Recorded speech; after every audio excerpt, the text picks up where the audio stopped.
혹시 여러분 막장 드라마 이런 거 보신 적 있으십니까? 막장 드라마를 보는 사람들의 특징은 욕을 하면서 보는 겁니다. 이거 완전 막장 드라마네 이러면서 계속 봅니다.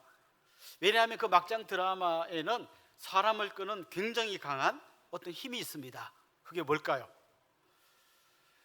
보통 막장 드라마에는 굉장히 악한 사람이 나옵니다. 정말 해도 너무 악한 사람, 악랄한 사람이 나오죠.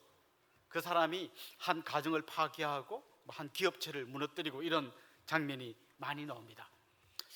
그 악한 사람을 보면서 시청자들은 일종의 착시 효과를 거두게 됩니다. 너무너무 악한 사람을 보니까 내가 그래도 좀 괜찮은 사람처럼 느껴지는 거예요. 예를 들면 거기에 아주 대놓고 바람을 피우는 사람이 있어요. 그러면 시청자 중에 자기도 바람을 피우지만 그래도 자기는 숨어서 피우는데 드라마에 나온 사람 대놓고 피우거든요. 그러면 막 욕을 하는 거죠. 저런 철면피가 있나. 그래서 자기는 약간 위안을 얻습니다. 자기는 저 정도는 아니라는 거죠. 그러니까 막장 드라마를 보는 사람의 마음속에는 내가 좀 괜찮은 사람 같다는 착시 효과가 생기게 되어 있습니다. 또 한 가지 막장 드라마가 사람들을 끄는 힘이 있는데 그게 뭔가 하면 선과 악이 너무나 분명해요. 악한 사람은 너무 악하고 착한 사람은 너무 착해요. 그런데 나중에 되면 이 드라마에는 항상 반전이 있습니다. 그렇게 착해서 당하기만 하던 사람이 이제 거꾸로 복수를 하는 겁니다. 그래서 그 못됐고 악랄하던 사람을 완전히 무너뜨려 버려요. 그래서 선한 사람이 마지막에 승리하고 악한 사람이 벌을 받는 이 선명한 구조를 보여줍니다. 그래서 그런 드라마를 보면 욕을 하면서 보지만 보고 나면 좀 시원해져요. 우리 젊은이들 말로 사이다 같은 느낌을 갖는 거죠. 반대로요, 굉장히 작품성이 높은 영화입니다. 아카데미상을 받았습니다. 황금종려상을 받았습니다. 이런 영화들 중에 보면 선과 악의 구분이 명확하지 않은 영화들이 많이 있어요. 착한데 계속 그 사람 안 풀려. 아니면 나쁜데 악한데 잘 풀려. 이러다가 영화가 그냥 끝나버려요. 그런 영화를 보면요, 고구마 먹다가 목 막히는 것처럼 좀 답답합니다. 영화가 이래? 끝이 너무나 선명하지 않다고 느끼면서 불편한 느낌을 갖게 됩니다. 왜 그럴까요? 사실 그런 그 막장 드라마를 볼 때 사람들의 마음속에 나는 정의의 편에 서 있고 나는 좀 옳은 사람이라는 생각이 있거든요. 그런 관점에서 좀 이런 예술성 높은 영화라고 하는 걸 보다 보면 뭔가 좀 이야기가 똑부러지지 않고 흐리멍텅하게 끝나는 것 같아서 불편한 거죠. 사실 성경 읽을 때요, 그런 마음 들 때가 굉장히 많습니다. 대표적인 이야기가 저는 탕자의 비유 같은 얘기라고 생각해요. 그 탕자의 비유에 보면 작은 아들이 아버지에게 요구를 하잖아요. 저에게 돌아올 유산 주십시오. 이 말은요, 요즘 우리 관점에서 봐도 좀 별로 안 좋은 행동 같은데 그 당시의 관점으로 돌아가서 생각해 보면 이렇게 아버지한테 말하는 거나 마찬가지예요. 아버지, 왜 이렇게 안 죽어요? 아버지가 죽어야 내가 유산을 받을 거 아니에요. 이렇게 말하는 거나 마찬가지일 만큼 굉장히 불효막심한 얘기입니다. 그렇다면 이런 인간은 어떻게 돼야 됩니까? 그 비유에 나온 것처럼 도시에 가서 쫄딱 망해가지고 돼지가 먹는 쥐염 열매조차도 먹을 게 없어갖고 고생 아주 찌질이 하는, 그러고 얘기가 딱 끝나야 돼요. 그래야 뭔가 좀 시원합니다. 그런데 그 이야기는 어떻게 이어집니까? 그 아들이 집으로 돌아오고 아버지는 아무 일도 없었다는 듯이 그 아들을 맞아줍니다. 그 아들에게 제일 좋은 옷을 입히고 손에 가락지를 끼우고 잔치를 베풀어 줍니다. 그게 보면 형이 나와서 막 불평하잖아요. 내가 아버지 위해서 얼마나 한 일이 많은데 나한테는 아무것도 안 해주고 아버지 재산을 다 말아먹은 이 동생한테 이렇게 많이 해줍니까? 어쩌면 그 형의 마음이 우리들 마음하고 사실 비슷하다고 생각하는 게 정상일 겁니다. 구약에도 이런 얘기들이 굉장히 많습니다. 대표적인 얘기가 호세아와 고멜 이야기 같은 겁니다. 고멜이 자기 남편 놔두고 나가서 바람을 피웁니다. 그래서 아버지가 누군지도 모르는 그런 아들을 임신해가지고 돌아오죠. 그때마다 호세아는 그런 바람난 부인을 아무 일도 없다는 듯이 품어줍니다. 나중에는 이 여자가 어디 팔려갔는데 값을 지불하고 되찾아오기까지 합니다. 이런 장면을 보면 우리는 굉장히 불편해요. 그런 여자는 좀 그냥 쫄딱 망해가지고 고생하다가 완전히 끝나야 되는데 너무 쉽게 이렇게 회복되는 모습이 우리를 불편하게 만드는 거죠. 가장 큰 이유는 뭔가 하면 나는 그렇지 않다는 거예요. 나는 좀 정의로운 편에, 나는 선한 편에 서 있다고 생각하기 때문에 그런 장면을 보면 불편하게 느껴지는 겁니다. 사실 오늘 본문도요, 읽다 보면 굉장히 이런 비슷한 마음을 우리한테 안겨다 줍니다. 오늘 본문에는 여호아하스 그리고 그의 아들인 요아스 이런 왕들이 등장합니다. 그런데 이 왕들이요, 여전히 북이스라엘의 왕들이 늘 그랬던 것처럼 악한 왕입니다. 그래서 하나님이 아람이라는 나라를 보내서 이 여호아하스 시대에 굉장히 고통을 줍니다. 그런데 오늘 본문 4절에 보면 이런 말씀이 나와요. 아람 왕이 이스라엘을 학대함으로 여호아하스가 여호와께 간구하매 여호와께서 들으셨으니 이는 그들이 학대받음을 보셨습니다. 자, 이들이 잘못했어요. 하나님 아람 군대를 보내서 그들을 징계를 합니다. 그런데 징계를 받을 때 이 왕이 하나님께 빨리 잘못했다고 비는 거예요. 그랬더니 하나님께서 너무 쉽게 너무 빨리 이들을 용서해 주시는 거예요. 그래서 성경에 보면 그들이 고통하는 그 신음소리를 들으시고 그들이 힘들어하는 걸 보시고 하나님께서 그들을 용서해 줬다는 말이 나오는 거예요. 너무 이렇게 쉽게 용서하면 안 되죠. 이 양해처리를 들었으면 정말 반죽여 놔야 되는데 너무 이렇게 쉽게 용서해 주는 거 아닙니까? 이런 것 때문에 우리 마음이 약간 불편한 생각이 들죠. 결국 이 사람들의 이 회개는 진정한 회개가 아니었습니다. 금방 그들은 또 어려움에서 벗어나니까 또 하나님 떠나 나쁜 짓 합니다. 그 7절에 보면 하나님 이제 더 세게 혼내십니다. 그런데도요, 망하게 하지 않고 그들을 여전히 살려두십니다. 우리가 이런 장면을 볼 때 불편해하는 이유가 뭔가 하면 우리는 이 왕들처럼 나쁜 사람이 아니라는 생각 때문일 것입니다. 그런데 만약에 오늘 본문에 나오는 여호아하스가 우리와 대화가 가능하다면요, 뭐라고 이야기할 것 같습니까? 저는 이렇게 말할 것 같아요. 여러분, 저 그렇게 나쁜 놈 아닙니다. 여러분이 생각하는 것처럼 그렇게 악한 왕 아닙니다. 이렇게 말할 것 같아요. 왜냐하면요, 이 여호아하스의 아버지가 누굽니까? 예후입니다. 예후는 어떤 왕이었습니까? 그는 그 윗대인 아합 왕, 아합의 그 왕족들을 완전히 몰살시키고 아합의 아들인 아하시아를 비롯하여 그 모든 아합 가문을 완전히 멸절시키고 혁명을 일으켜서 왕이 된 사람입니다. 특별히 성경에 보면 그가 바알 신당을 허물어버리고 바알의 제단을 허물어버리고 바알 신전을 변소로 만들어버렸어요. 그 완전히 정말 이스라엘의 일종의 종교 개혁을 일으킨 왕입니다. 보통 혁명을 일으킨 사람들은 자기 정권의 정당성을 확보하기 위해서요, 앞에 왕들이 얼마나 나쁜 놈이었는지를 계속 밝혀냅니다. 그리고 자기는 그들과 다른 아주 특별하고 깨끗한 왕임을 계속 밝혀내려고 합니다. 우리나라도 보면 옛날에 그 5공화국 이럴 때 있죠. 광주에서 수많은 양민을 학살하고 정권을 잡은 이 군인들이 길거리에 파출소 같은데 크게 써붙여놨던 구호가 있어요.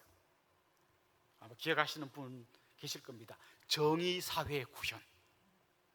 우리는 그 앞에 정권하고 다른 굉장히 정의로운 정권이라는 거죠. 이걸 계속해서 밝히려고 하는 겁니다. 그러니까 지금 오늘 본문에 나온 여호아하스는 누굽니까? 바로 그렇게 개혁을 했던 왕, 혁명을 일으켰던 예후의 아들입니다. 그리고 요아스는 그 예후의 손자입니다. 그러니까 우리 이 왕국은 앞에 아합 시대의 그 사람들하고는 완전히 다른 아주 깨끗하고 하나님 잘 섬기는 그런 사람들입니다 라는 게 아마 이들이 하고 싶은 말이었을 거예요. 그런데 오늘 본문에 보면 하나님께서는 그들을 악한 왕이라고 규정하십니다. 2절 한번 볼까요? 이렇게 되어 있습니다.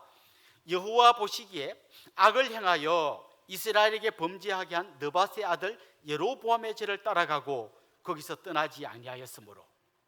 여기 아주 중요한 표현이 오늘 2절뿐만 아니라 또 계속 나오는데요, 여호와 보시기에라는 겁니다. 하나님의 그 불꽃 같은 눈으로 볼 때 그들은 악한 왕이었다는 거예요. 자, 그러면 여러분한테 한번 그런 질문을 던져보고 싶습니다. 여러분 요즘 뉴스에 보면 뭐 M번방 사건, 그 다음에 뭐 연쇄살인 사건, 뭐 이런 사람들이 나오는데요.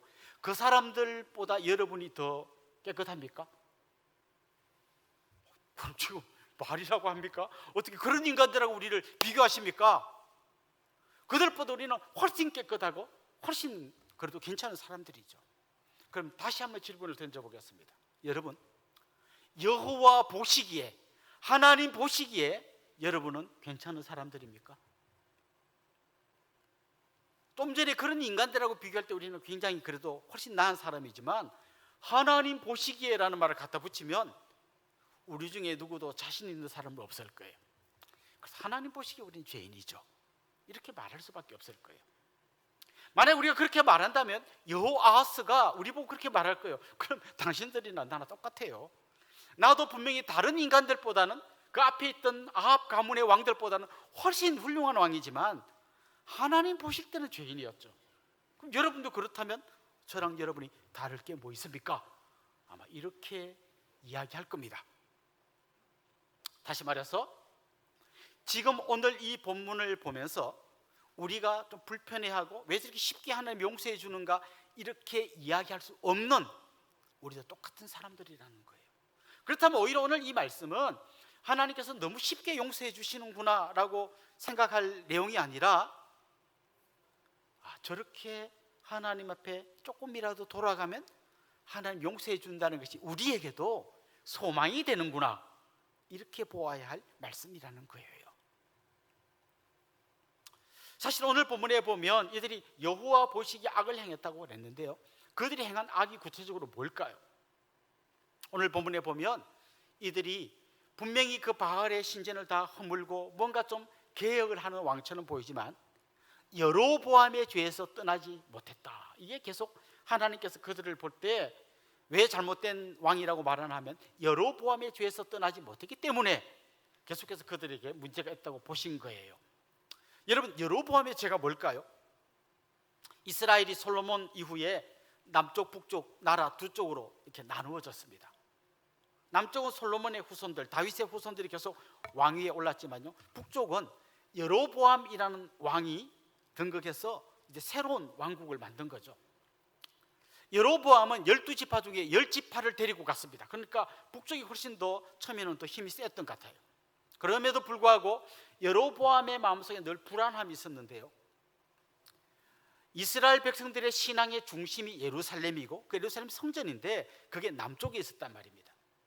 그럼 이 북쪽에 있던 자기 백성들이 신앙생활 때문에 예루살렘 성전을 방문하게 된다면 어느 날 정신이 번쩍 들어서 왜 우리가 성전도 없는 북쪽에 가서 있지?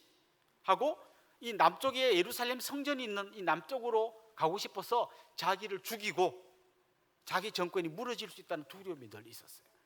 그래서 이 사람이 낸 생각이 뭔가 하면 백성들이 남쪽에 예루살렘 성전에 못 가게 만들자. 그래서 그가 베델과 단에다가 금송아지를 세워놓고 이 금송아지가 우리를 애굽에서 이끌어낸 하나님이라고 이야기했어요. 그래서 백성들이 예루살렘 성전에 못 가게 막아버린 거죠.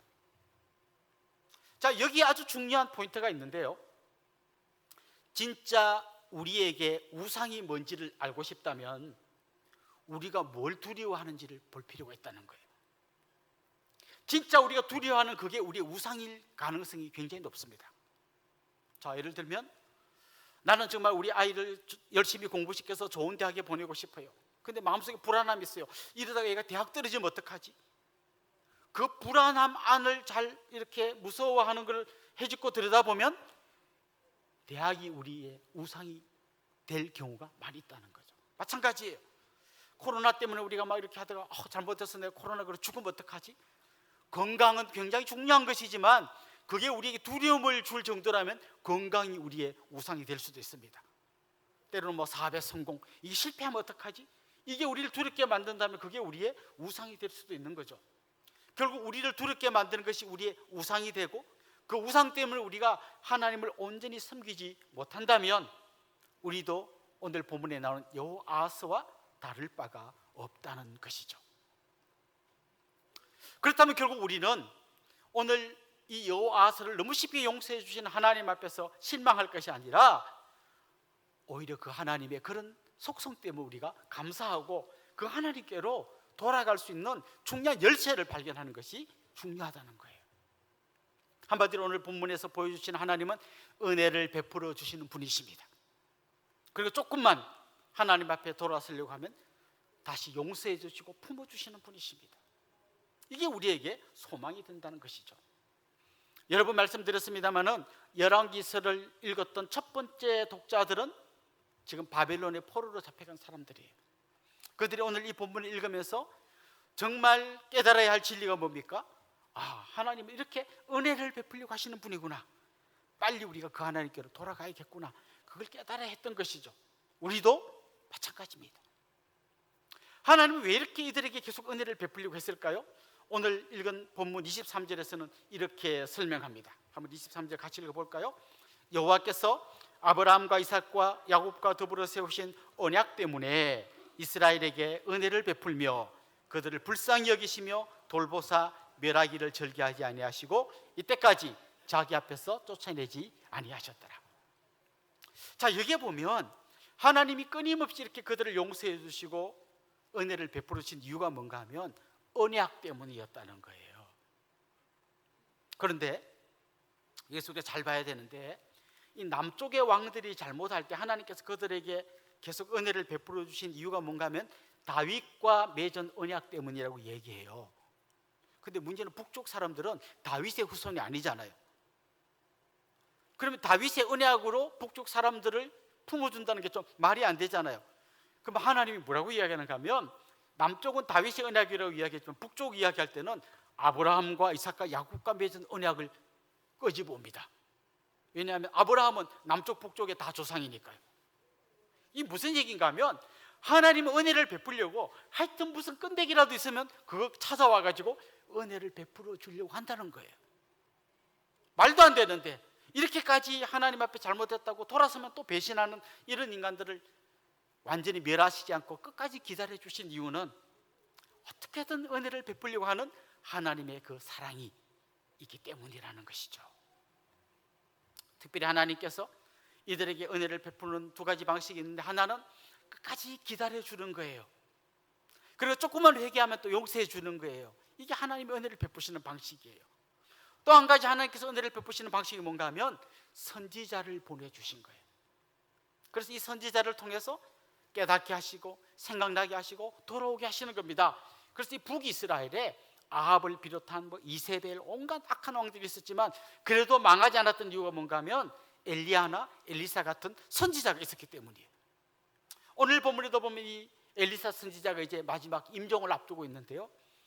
임종을 앞두고 있는 이 시간까지도 마지막으로 하나님의 은혜를 그들에게 전해줍니다. 그래서 요아스 왕이 이제 엘리사 임종을 앞둔 엘리사를 찾아와서 이제 막 울면서 이야기합니다. 내 아버지요, 이스라엘의 병거와 마병이요, 이렇게 이야기합니다. 그렇습니다. 엘리사 한 사람이 이스라엘의 병거 마병보다 훨씬 더 이스라엘을 잘 지켜준 정말 기도의 사람이었던 거죠. 근데 그가 이제 떠나갑니다. 떠나면서 마지막으로 요아스 왕에게 선물을 주는데요, 이렇게 이야기합니다. 활을 가져오세요. 활을 당기세요. 그리고 그가 요아스 왕 위에 손을 올리고 동쪽 창문을 열고 쏘세요. 쏩니다. 이렇게 설명하죠. 이건 지금 아람 나라를 왕이 치게 된다는 것을 상징적으로 보여주는 행동입니다. 지금 아람 때문에 계속 당하고 있는데 거꾸로 아람을 공격하게 될 거고 아람을 대상으로 전쟁에서 이기게 될 거라는 거예요. 그리고 또 이야기합니다. 화살을 잡고 땅바닥을 치세요. 그래서 왕이 화살을 잡고 3번을 칩니다. 그랬더니 엘리사가 이렇게 말하죠. 왜 3번밖에 안 치십니까? 한 5번 치셔야죠. 만약 왕이 5번 쳤으면 아람을 완전히 진멸시켰을 텐데 3번만 쳤기 때문에 3번만 이길 수 있습니다. 요아스 입장에서는 진짜 그런 말을 하지, 이게 그런 뜻이라고 말했으면 내가 뭐 5번만 치겠어 100번이라도 치라면 쳤겠죠. 근데 그런 말도 않고 가만히 있다가 치고 나니까 왜 3번밖에 안 칩니까? 지금 이건요, 3번 쳤기 때문에 3번 이기고 요 횟수에 딱 맞게 하는 이런 데 의미가 있는 게 아니라 지금 엘리사가 죽기 전에 마지막으로 왕에게 그들의 문제가 뭔지를 이야기하는 거예요. 왕이시여, 정말 당신의 문제가 뭔지 아십니까? 북이스라엘의 문제가 뭔지 아십니까? 정말 하나님 앞에 완전히 돌아와야 되는데 그러지 않고 어정쩡하게 맨날 이렇게 돌아오니까 이게 문제인 겁니다. 이걸 마지막으로 알려주고 죽는 거예요. 그러니까 끝까지 하나님은 이 선지자를 통하여 깨닫게 하고 생각나게 하고 하나님께로 돌아오게 하고 있는 것입니다. 그렇다면 여러분, 지금 이 시대에 하나님은 여러분을 위해서 어떤 선지자를 보내주셨을까요? 오늘 본문 넘어섰어요. 히브리서 1장 1절 2절에 보면 이렇게 말씀하고 있습니다. 한번 이 본문을 같이 읽어볼까요? 옛적에 선지자들을 통하여 여러 부분과 여러 모양으로 우리 조상들에게 말씀하신 하나님이 이 모든 날 마지막에는 아들을 통하여 우리에게 말씀하셨으니 이 아들을 만유의 상속자로 세우시고 또 그로 말미암아 모든 세계를 지으셨느니라. 아멘. 자, 이게 무슨 말입니까? 옛날에 하나님께서 선지자를 보내주셨다면 지금은 우리에게 선지자 정도가 아니라 아들을 보내주셨다는 거예요. 그 엘리사 선지자를 통하여 깨닫게 하고 생각나게 하고 돌이키려고 하나님이 애를 쓰셨다면 이제는 우리에게는 아들을 보내셔서 우리가 감당할 수 없는 그 모든 짐을 그 아들이 대신 짊어지시고 십자가를 지심으로 우리가 갖고 있는 연약함을 완전히 해결해 주셨다는 것입니다. 그래서 결국 우리는 오늘 이 본문 앞에서 아유, 하나님은 너무 쉽게 용서해 주시는 분이야 이렇게 실망할 것이 아니라 끝까지 은혜 베푸시는 하나님, 끝까지 두 팔 벌리고 우리를 기다리시는 하나님, 자기 아들을 보내면서까지 우리를 회복시키려고 하시는 그 하나님의 마음을 깨닫고 알아야 한다는 것입니다. 그리고 그 하나님, 두 팔 벌리고 계신 그 하나님께로 지금도 그 은혜의 보좌 앞으로 달려가서 그 앞에 무릎 꿇고 하나님만이 내 삶의 왕이십니다. 하나님만이 내 삶의 전부이십니다. 나를 위하여 아들을 보내주신 그 하나님 앞에 내 삶 전체를 드립니다 하고 온전한 왕이신 그 하나님 앞에 우리가 엎드리기를 기다리고 계신다는 것입니다. 짐당한 탕자를 기다리던 아버지처럼, 자기를 배신하고 떠난 고멜을 기다리는 호세아처럼 지금도 두 팔 벌리고 계신 그 하나님 앞으로 한 걸음 더 나아가 그 하나님 앞에 완전히 무릎 꿇는 하나님의 백성들이 될 수 있기를 주님의 이름으로 축원합니다.